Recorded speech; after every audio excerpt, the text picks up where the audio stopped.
बिस्मिल्लाहिर्रहमानिर्रहीम। अस्सलाम वालेकुम नाज़रीन, आप यूट्यूब चैनल देख रहे हैं। मैं इमरान खान हूँ। 23 मार्च का दिन है।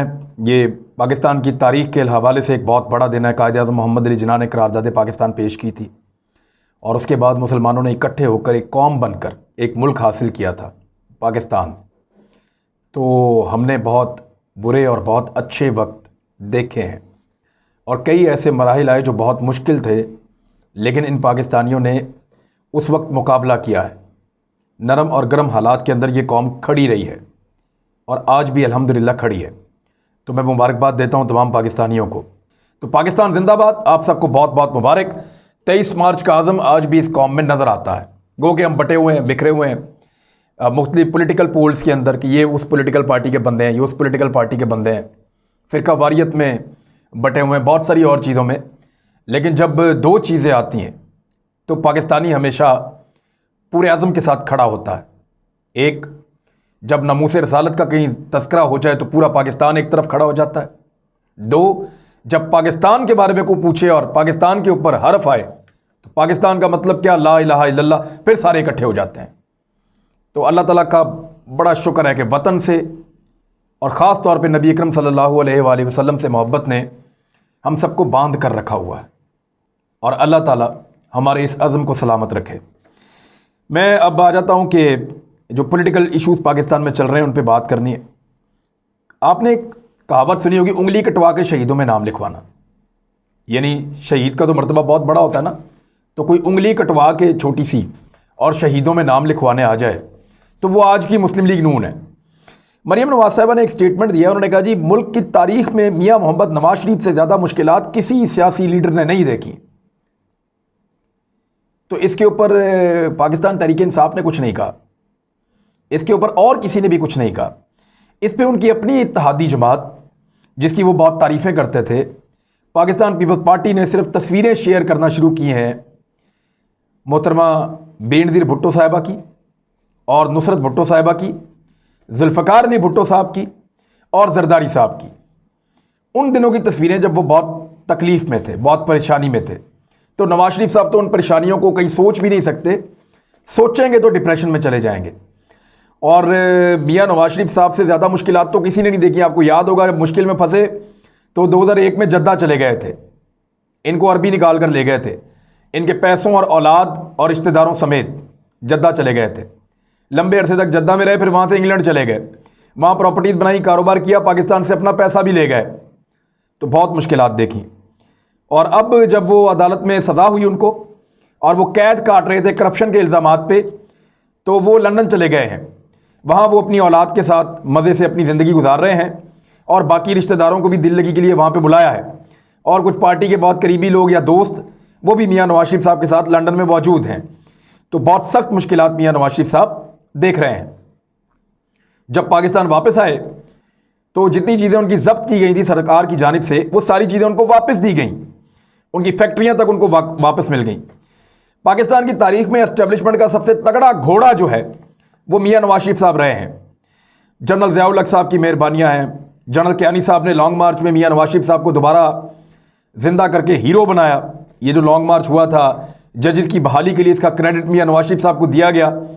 बाकायदा प्लान था। मैं बाहर खड़ा हुआ था, रिपोर्टिंग कर रहा था, तो कुछ लोग अंदर से निकले, जिनमें ख्वाजा साद रफ़ीक साहब भी थे, हमजा शहबाज साहब भी थे, बाकी लोग। वो आए, उन्होंने पुलिस के साथ डिस्कशन की। उनको रास्ता बताया गया कि जनाब वो सामने वाला जो टेंट है उसको आप फाड़ेंगे और उसके आगे कोई कंटेनर या बैरियर नहीं है, वहाँ से हम आपको रास्ता देंगे और आपने निकल के फिर कलमा चौक की तरफ जाना है। और फिर कारकुनों को इकट्ठा किया गया और पुलिस ने बाकायदा बी टीम का काम किया था, क्योंकि एस्टेब्लिशमेंट साथ मिली हुई थी उस वक्त के आर्मी चीफ। तो मियाँ नवाज शरीफ साहब को हीरो बनाया गया जजेस की बहाली की तहरीक में। और हमारे आजकल एक मुअज़्ज़िज़ जज साहब हैं, उस दौर में वो हुआ करते थे तर्जुमान इफ्तिखार चौधरी साहब के। उन्होंने एक सहाफ़ी से बात करते हुए कहा था कि हम गुजरांवाला पहुंचेंगे और हमारा काम हो जाएगा। उनको पहले से पता था कि ये सारा जो है फिक्स मैच है और इसमें मियाँ नवाज शरीफ साहब को और वकला के कुछ लोगों को हीरो बनाना मकसूद है। अब वो पीपल्स पार्टी वाले तस्वीरें शेयर कर रहे हैं जुल्फ़िकार अली भुट्टो की, बेनज़ीर भुट्टो की। जनाब तकलीफ़ें किसको कहते हैं आपको तो पता भी नहीं है। बहरहाल नून लीग और पीपल्स पार्टी में लड़ाई हो गई है। इस लड़ाई की असल वजह क्या है? बड़ा सवाल तो ये है ना कि असल वजह क्या है इस लड़ाई की। लड़ाई तो हो गई, तो लड़ाई की असल वजह मैं आपको बताता हूँ। ये जो नून लीग और पीपल्स पार्टी जो एक पेज पर थे वो तकसीम क्यों हुए? अब आप देखेंगे आने वाले वक्त में कि मौलाना फजलुर रहमान साहब मुस्लिम लीग नून के साथ चलते रहेंगे, पीपल्स पार्टी के साथ भी जाकर मिलते रहेंगे, लेकिन ज़्यादातर आप वो नून लीग के कैंप में आपको नज़र आएंगे और पीपल्स पार्टी जो बाकी जमातों के साथ दूसरी तरफ आपको नज़र आएगी, क्योंकि ANP अख्तर बेंगल साहब, नेशनल पार्टी, ये वो जमातें हैं जो नून लीग से ज़्यादा पीपल्स पार्टी को काबिल भरोसा समझते हैं। वो इसलिए कि उनको पता है कि नून लीग को आज इशारा हो जाए किसी ताकत की जानिब से कि आपको इक़्तिदार में लेकर आ रहे हैं, तो वो सबको धोखा देकर चुप करके इक़्तिदार में आ जाएंगे।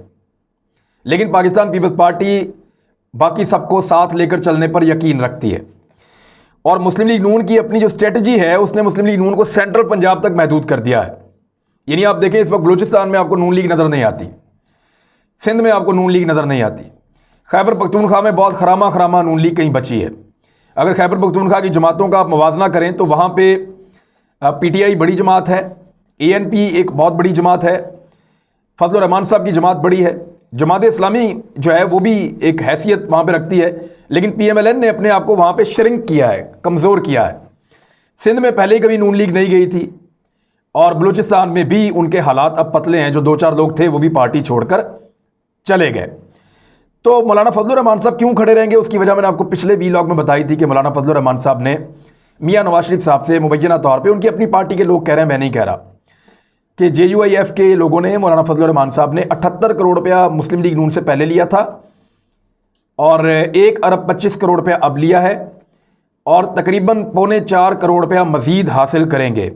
तो मौलाना फजलुर रहमान साहब को ये जो बहुत बड़ी बड़ी अमाउंट्स हैं ये मुस्लिम लीग नून से दूर नहीं होने देंगी और इसीलिए वो अब नैब की पेशियां तक मरीम नवाज साहबा की भुगताने पर तैयार हैं।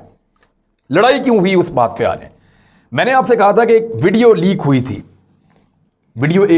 थी, जिसमें हमजा शहबाज, मरीम नवाज, इसहाक डार और नवाज शरीफ थे।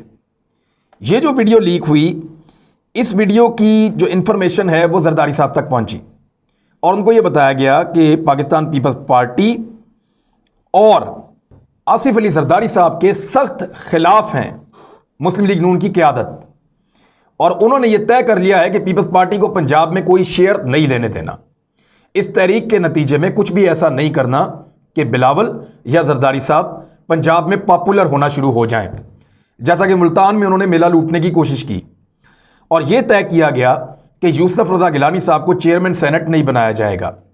इसी बिना पर मुस्लिम लीग नून ने अपने बड़े ख़ास सेनेटर्स के ज़रिए से और मौलाना फजलुर रहमान साहब के 2 बंदों के ज़रिए से कोशिश की कि चेयरमैन सेनेट की नशिस्त यूसुफ रज़ा गिलानी हार जाएं और यूसुफ रज़ा गिलानी चेयरमैन सेनेट की नशिस्त हार भी गए। पीपल्स पार्टी को जब इसका पता चला तो जरदारी साहब को मौका मिला PDM के इजलास में और वहाँ उन्होंने धोकर रख दिया। उन्होंने मियाँ नवाज शरीफ साहब को कहा कि वापस आएँ और आकर तहरीक चलाएं, आप हमारे कंधे पर रख के बंदूक नहीं चला सकते, जेल जाना पड़ेगा, आप भी आइए और जेल का सामना कीजिए। जब जरदारी साहब ने आईना दिखाया तो मरीम नवाज साहबा को गुस्सा आ गया, उन्होंने कुछ स्टेटमेंट दिए हैं, वो स्टेटमेंट बड़े इंटरेस्टिंग है। लेकिन आप याद करें जब यूसुफ रज़ा गिलानी इलेक्शन हारे तो मरीम नवाज साहबा ने बड़ी चालाकी से पीपल्स पार्टी को यह भरोसा दिलाने की कोशिश की कि यह सारा कुछ एस्टेब्लिशमेंट ने किया है, पाकिस्तान की फौज ने, जनरल बाजवा ने किया है, ये जो कुछ भी किया है उन्होंने किया है, आओ मिलकर इनसे लड़ते हैं। लेकिन पीपल्स पार्टी इस मरतबा कन्विंस नहीं हुई। पीपल्स पार्टी के पास पक्की इंफॉर्मेशन थी कि एस्टेब्लिशमेंट ने अपने आप को न्यूट्रल रखा है और पीपल्स पार्टी के पास यह भी इंफॉर्मेशन थी कि नून लीग नहीं चाहती कि चेयरमैन सेनेट पाकिस्तान पीपल्स पार्टी का हो। लिहाजा पीपल्स पार्टी के लोगों को भी किसी का फ़ोन नहीं आया, किसी ने रब्ता नहीं किया, तो पीपल्स पार्टी के पास ऐसे कोई शवाहिद नहीं थे कि वो इस बात पे यकीन करते कि पाकिस्तान की फ़ौज या एस्टेब्लिशमेंट इसमें किरदार अदा कर रही है, यूसुफ रज़ा गिलानी को चेयरमैन सेनेट बनने से रोक रही है। तो पीपल्स पार्टी को पता चल गया कि इसके पीछे PMLN थी। PMLN ने, यानी याद होगा आपको, तलाल चौधरी साहब ने एक ट्वीट किया था और ये साबित करने की कोशिश की थी तलाल चौधरी ने कि बिलावल को टैग करते हुए कि जनाब मज़ा आया अब आपको, ये एस्टेब्लिशमेंट न्यूट्रल है। तो जिस पे बिलावल को क्योंकि पता था कि किसने गेम दिखाई है, PMLN ने दिखाई है, तो उन्होंने कहा ये कोई तंजीम साजी नहीं है, तो उस पर बड़ा शर्मिंदा किया उन्होंने तलाल चौधरी को और मुस्लिम लीग नून को। हालांकि बिलावल भुट्टो जरदारी साहब का ये अंदाज़ नहीं है। अब मंसूरा में उनसे जब सवाल किया गया और उनसे पूछा गया कि मरियम नवाज साहिबा ने कहा है कि आपको तैयार किया जा रहा है नए सेलेक्टेड के तौर पे। पहला सेलेक्टेड इमरान खान और अब आपको सेलेक्टेड के तौर पे तैयार किया जा रहा है और आप तैयार हो रहे हैं। तो जिस पे दोबारा बिलावल भुट्टो जरदारी साहब ने यह कहा कि लाहौर का एक ख़ानदान है, सियासी ख़ानदान, जो हमेशा से सेलेक्टेड रहा है और जो सेलेक्ट करने का सिलसिला है वो इसी ख़ानदान से शुरू हुआ था, यानी शरीफ ख़ानदान पहली दफ़ा यही सेलेक्ट हुए थे और जो सेलेक्ट होने का सिलसिला है वो इसी ख़ानदान से शुरू हुआ था और हम कभी भी सेलेक्टेड नहीं रहे। और फिर उन्होंने कहा कि अगर मुस्लिम लीग नून की नायब सदर को जवाब देना होगा तो मैं नहीं दूंगा, मैं चेयरमैन हूं पार्टी का, वो जवाब मेरी पार्टी का कोई नायब सदर देगा, जो 4-5 होते हैं एक पार्टी में। तो मरियम नवाज साहिबा को उनकी औकात भी याद दिलाने की बिलावल भुट्टो जरदारी साहब ने कोशिश की। मरियम नवाज साहिबा ने आसिफ अली जरदारी साहब की जो तकरीर है उसके बाद यहां तक कहा कि अब अगर किसी ने नवाज शरीफ के बारे में कोई बात की तो उसकी ज़बान खींच लेंगे। लेकिन ये पीपल्स पार्टी की ज़बान को जानते नहीं हैं। पीपल्स पार्टी की जो ज़बान है उनके पास है ही ये, वो कोई लड़ाई झगड़ा तो करते नहीं हैं। अगर कोई रियली में, मैं करप्शन की बात नहीं कर रहा, जमहूरियत की बात कर रहा हूँ। जमहूरियत में अगर कोई पॉलिटिकल पार्टी बहुत मुंह फट है और खुल के बात करती है तो वो पाकिस्तान पीपल्स पार्टी है और उस पार्टी के बहुत सारे लोग हैं। उनको आप डंडे भी मारते रहेंगे तो वो बोलना बंद नहीं करेंगे। ये एएनपी और पीपल्स पार्टी के अंदर ये खूबी है कि वो तशद्दुद के सामने और इन चीज़ों के सामने हार नहीं मानते।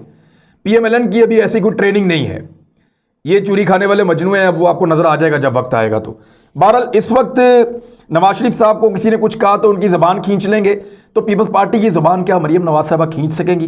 ये बहुत मुश्किल होगा उनके लिए, क्योंकि उसके बाद एहसन इकबाल साहब का अपना स्टेटमेंट आ गया। उन्होंने कहा जी पीपल्स पार्टी की बातों का जवाब नहीं देंगे।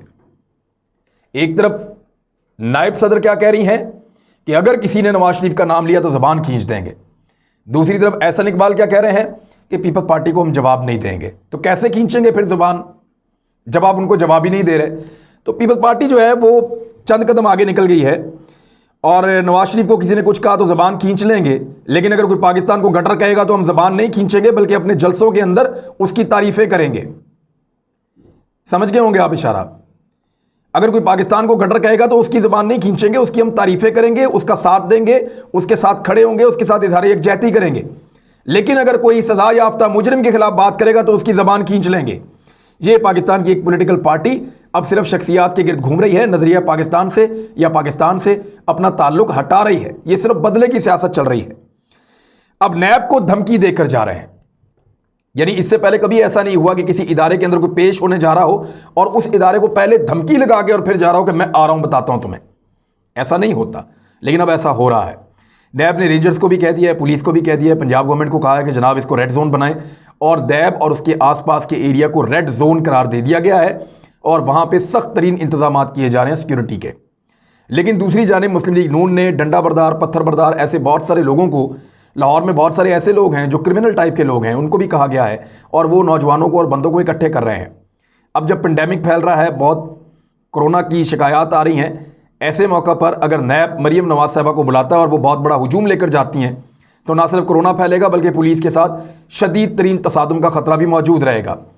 और अगर रेंजर्स की मौजूदगी में कारकुन इस किस्म के नारे लगाते हैं जैसे नारे आजकल लग रहे हैं, यानी मुस्लिम लीग नून की हर मीटिंग के अंदर जनरल बाजवा को लोग गालियाँ दे रहे हैं, पाकिस्तान की आर्मी की क़यादत है, ये क्या चल रहा है? यानी यही जनरल बाजवा, आपने इनको एक्सटेंशन दिलवाई, आप इन्हें मुल्क के लिए ज़रूरी समझते थे, अब ये जनरल बाजवा आपको एनआरओ नहीं दे रहे, अब ये जनरल बाजवा आपको अपनी गोद में नहीं बिठा रहे, अब ये जनरल बाजवा आपको आपके केसों से नहीं बचा रहे, तो आप इनको गालियां देंगे। तो हर डेरे पे, हर जगह पे, हर कॉर्नर मीटिंग में जनरल बाजवा को, जनरल फैज़ को और दीगर फौजी जो हैं आला ओहदेदारान, उनको गालियां दे रहे हैं पीएमएलएन वाले। और ये मुस्लिम लीग नून की पॉलिसी है और वो ये पॉलिसी के तहत कर रहे हैं। इससे वो क्या अचीव करेंगे सवाए इसके कि पाकिस्तान के एक इदारे को डिग्रेड करेंगे, और उस इदारे को जो इदारा जवाब भी नहीं दे रहा, जो इदारा रिएक्ट भी नहीं कर रहा, और रियासत किसी किस्म का कोई, ये रियासत की कमजोरी है कि रियासती इदारों को गालियां पड़ रही हैं, हर जगह पे मैनेज करके प्लानिंग के तहत पड़ रही हैं और कोई जवाब देने के लिए तैयार नहीं है। अब आने वाले दिनों में आप एक दो चीज़ें बड़ी इंटरेस्टिंग देखेंगे। वही पीपल्स पार्टी जो नून लीग की तारीफ़ें करती थी वो कहेगी कि नवाज शरीफ साहब बाहर गए डील करके, वो ये कहेंगे नून लीग के केसों में नरमी हो रही है, वो ये कहेंगे कि मरियम नवाज साहिबा की जो मशरूत ज़मानत है ये क्या चक्कर है, वो ये कहेंगे कि नैब के दफ्तर पर हमला जैसी चीज़ें जो है वो पीपल्स पार्टी ने कभी नहीं की लेकिन ये नून लीग वाले करते हैं। और एस्टेब्लिशमेंट की जमात है। इसी तरह पीपल्स पार्टी में नून लीग वाले भी इल्ज़ाम लगाएंगे। आने वाले दिनों में आप इस लड़ाई को बढ़ता हुआ देखेंगे और इस लड़ाई का फ़ायदा सिर्फ इमरान खान को होगा, क्योंकि वो इक़्तिदार में हैं। उनकी गवर्नेंस के ऊपर बात करने की बजाय, महंगाई के ऊपर बात करने की बजाय, गुर्बत और बेरोज़गारी के ऊपर बात करने की बजाय, या पाकिस्तान के अंदर जो हालात ख़राब हैं उन पर बात करने की बजाय, ये सारे उन चीज़ों की तरफ चले जाएंगे जो इनकी आपसी लड़ाई की चीज़ें हैं। वैसे आवाम से तो इनको पहले भी कोई सरोकार नहीं था, ये अपने अपने केसेस में अपनी अपनी गर्दनें छुड़ाने के लिए इकट्ठे हुए थे। पब्लिक के लिए तो कभी इकट्ठे हुए भी नहीं थे, ना कभी इन्होंने पब्लिक की बात की है, सवाए चंद नारे लगाने के। तो अब ये बहुत बुरी तरह एक्सपोज हो गई है पीडीएम, और आने वाले दिनों में आप इनकी लड़ाई में इजाफा होता हुआ देखेंगे। अब तक के लिए इतनी अपना ख्याल रखिएगा। अल्लाह हाफ़िज़।